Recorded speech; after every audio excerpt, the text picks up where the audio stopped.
3. That's what we're aiming for. That's why we're here today, this morning, to learn how to get to that 1 to 3 state. And this is the reason why, because you see, when you have a fit older person, so a fit older person is someone with a Rockwood score of 1 to 4. When things happen, they have an infection. This is a national orthopedic hospital. You see people with falls, with fractures. When the fit elderly, when they fall, when they fracture, they're able to recover from that. They're able to, so there's a dip, but then they bounce back because they're up here. So it's, so let's say this is where they're hovering at this is where they are in terms of their functional ability. They have an insult or an injury, a fall, a fracture. Their physical state deteriorates, but then they're able to come back up. And quite often, depending on where they started from, so if you were very fit, if you're a very fit 90-year-old, you'll probably go back to where you were. If you had a Rockwood frailty score of 9, I mean, okay, the person will probably be dead because, by the time you fall and have a fractured neck or femur with a Rockwood frailty score of 9, that's a terminal event. They're not going to recover. But let's say it's 5. So they have a dip in their physical state and they never go back to where they were before. The body just can't make that recovery.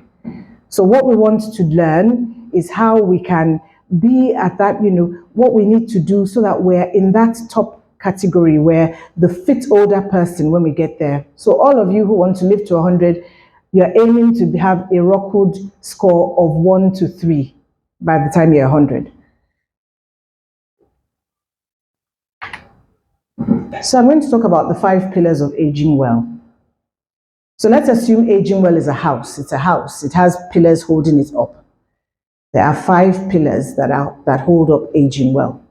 Your physical health, your mental health, social engagement, your financial stability, and your emotional well-being. Those are the 5 pillars that hold up aging well, that house. And I'll just touch on each of those pillars. When it comes to physical health, the things that, promote good physical health, good nutrition, exercise, physical activity, regular health checkups, adequate sleep, those are basically the things that you need. Many other things, but those are the top 4.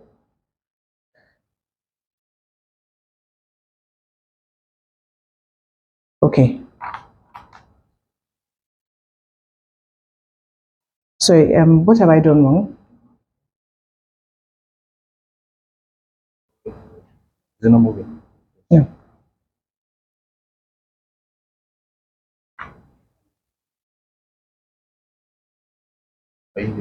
Yes. Okay.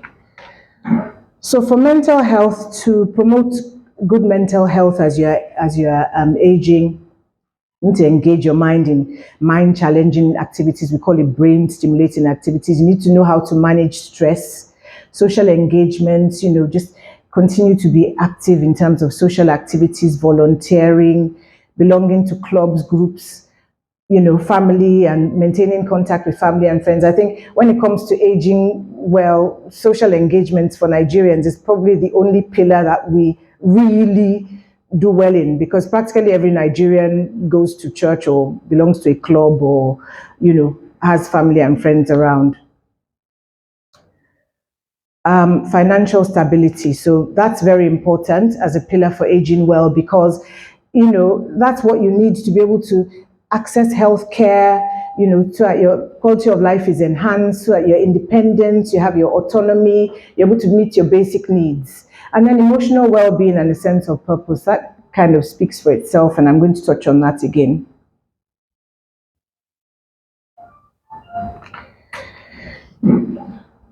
It's important for us to talk about the limitations to aging well and longevity in Nigeria, and I've had to put a list up there because, like I said, I've actually been in Nigeria practicing as a geriatrician here since 2018. And there were quite a few things that, compared to practicing in the UK, first of all, geriatric medicine, when I was in medical school wasn't even a thing. You know, I came across geriatric medicine in the UK and fell in love with geriatric medicine. But one of the main limitations to aging well in Nigeria is healthcare access and the quality of healthcare access. It's just really, it's expensive. So quality healthcare is expensive. And we all know how things are. Nigeria, they say Nigeria is a poor country. I don't believe it's a poor country, but there's a lot of poverty in Nigeria. There's a lot of poverty, you know, there's a lot of socioeconomic problems. All these things affect, you know, people's nutrition, their diet, their well-being, their quality of life. You know, with the foundation, with the Elderly Health and Wellbeing Foundation, we go to rural areas, we go to places where, you know, when I get there, my heart breaks because, you know, the amount of pollution, the poor sanitation, you know, there's no access to clean water. I think 2 years ago we went to, this is just on the outskirts of Lagos, there was an elderly woman there who'd had a fractured humerus, just sitting there. She'd just been sitting in her house for days. You know, she didn't have any money. Her children didn't have any money.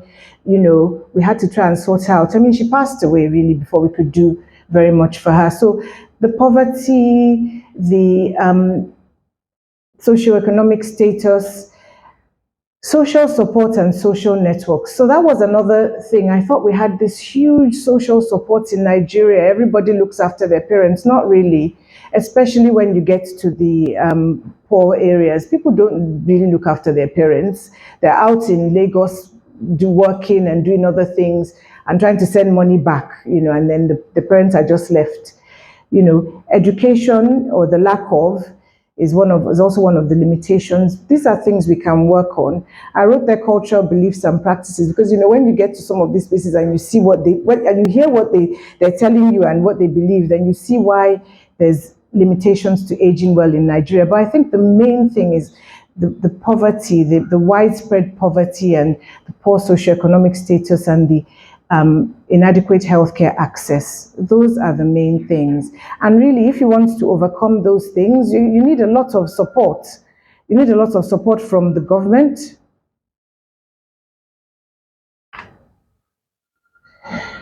You need a lot of support from the government. You need lots of initiatives, you know. Okay. And there needs to be widespread improvement in healthcare infrastructure. These are big asks. These are not things, these are beyond me, you know. I mean, I suppose, you know, the NOH is a big place, you have governmental support, but these are beyond, overcoming these challenges are hard. I mean, now we have centers we have the National Senior Citizen Center in Abuja that's advocating for senior citizens. JBS Gerontology Center with our foundation, we're trying, but you know, big things, big problems to overcome. On that note, that's the side, that's the downside. I'm now going to go to the positives.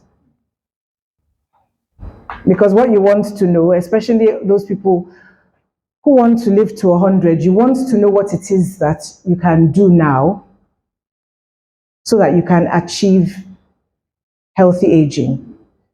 So I've come up with the recipe for achieving the 5 pillars of aging well in Nigeria. This is based on you know, I've done a bit of research on this, actually a lot of it, because I'm a serious advocate for healthy aging. And also just looking at, I've seen, you know, in Nigeria, the population, I've seen the affluent elderly, I've seen the underprivileged elderly. So looking at that, there are 5 key points that I think everybody should take note of. So my recipe for achieving the 5 pillars of aging well in Nigeria and for achieving longevity is up there. You can see it. Exercise, diet, nutrition, having a little bit of OCD. Everybody knows what OCD means, right? Obsessive compulsive disorder. Does that surprise you? So having a little bit of OCD.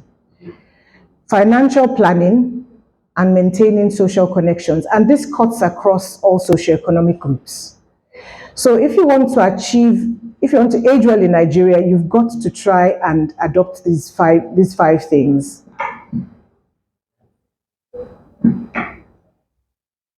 For me, exercise is key. I'm a very strong advocate for exercise. I try very hard to exercise every day. I get on my treadmill every morning. For the last 6 months, I've been looking at my treadmill.